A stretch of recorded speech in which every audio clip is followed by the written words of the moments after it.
MES Marampally, e-learning. I am Neelima, Assistant Professor, Department of Biosciences, MES College Marampally. Welcome to my session on mode of action of group 2 hormones and second messengers. Actually, this topic is a part of PG second and third semester biochemistry syllabus. As you all know, hormones are chemical messengers, and based on their mode of action, they are classified into group 1 and group 2 hormones. Let us move on to the topic. Group 2 hormones, membrane receptors and second messengers. First of all, we can see the characteristic features of group 2 hormones. Group 2 hormones are water soluble and are having membrane receptors. They don't have transport proteins and have shorter plasma half-life. That means they remains in circulation for a shorter time period.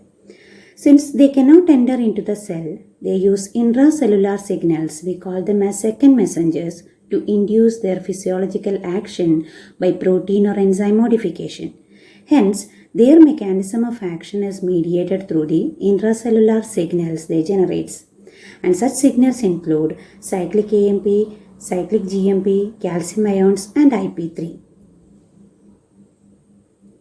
Now let us see the membrane receptor families. There are 4 main classes of membrane bound receptors. First one is the receptors coupled to G protein or GTP associated proteins. Example is the GPCRS. Second one is the receptors that are also enzymes. Example, tyrosine kinase, serine threonine kinase and guanylate cyclase. Third one is the receptors that are associated with enzymes. The well-known example is the insulin receptor. Insulin receptors are tyrosine kinase associated receptors. And the fourth one is the receptors coupled to ion channels. Example, calcium and T4. And all these membrane receptors may have different second messengers. GPCRS.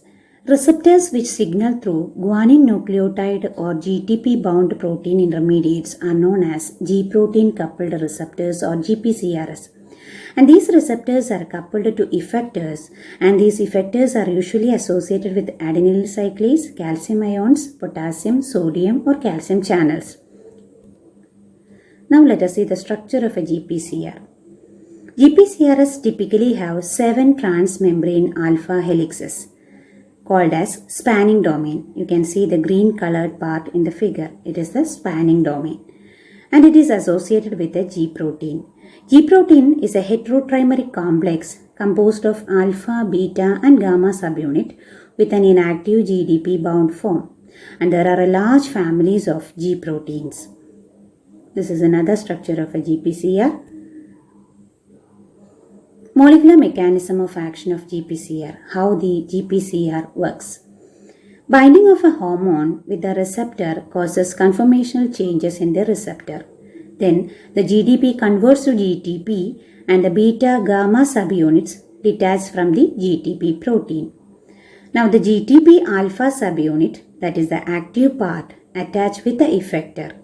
The effector generates secondary signals by activating adenylyl cyclase to produce cyclic AMP or activates ion channels. As the group 2 hormones cannot enter into the cell, they use intracellular signals or second messengers for their action, in which the first one is the cyclic AMP or 3-5-adenylic acid. It is the first intracellular messenger identified in mammalian cell, and it is a major second messenger inside the cell. Adenylyl cyclase is the enzyme responsible for the synthesis of cyclic AMP from AMP. Several components and different peptide hormones can either stimulate or inhibit the production of cyclic AMP from AMP by this enzyme. And often adenylyl cyclase is found to be associated with GPCRS. In prokaryotes, the cyclic AMP binds to a specific protein called catabolite regulatory protein or CRP that binds directly to DNA and influences gene expression. Whereas in eukaryotes, cyclic AMP act through cyclic AMP dependent protein kinase, that is PKA. The cyclic AMP binds to protein kinase A and activates it. The activated protein kinase A mediates the physiological response. Now, let us see how the cyclic AMP activates PKA. PKA is a heterotetramer consist of two regulatory subunits represented as 2R and two catalytic subunits represented as 2C. 4 cyclic AMP can combine with one PKA, it is represented as R2C2, and the regulatory part goes along with the cyclic AMP, making the catalytic subunit free for its action. The active PKA, that is the catalytic subunits, then catalyzes the phosphorylation reaction to the respective enzymes or proteins, causes activation or deactivation, which leads to physiological response. Next is cyclic GMP. Similar to cyclic AMP, cyclic GMP is also formed by a membrane-bound enzyme, that is guanylate cyclase. Guanylate cyclase is a receptor enzyme. When activated, it converts GTP to 3-5-cyclic GMP. It is a major second messenger.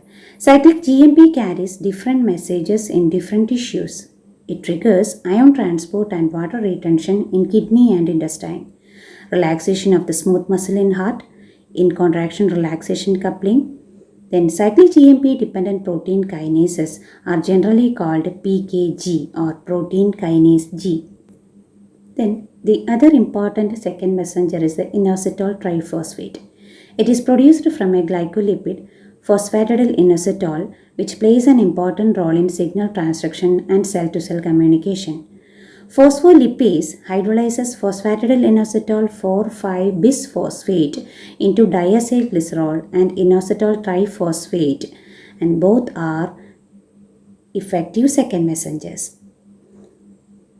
As far as IP3 is concerned, IP3 is a small water-soluble sugar phosphate molecule capable of rapid diffusion throughout the interior part of the cell.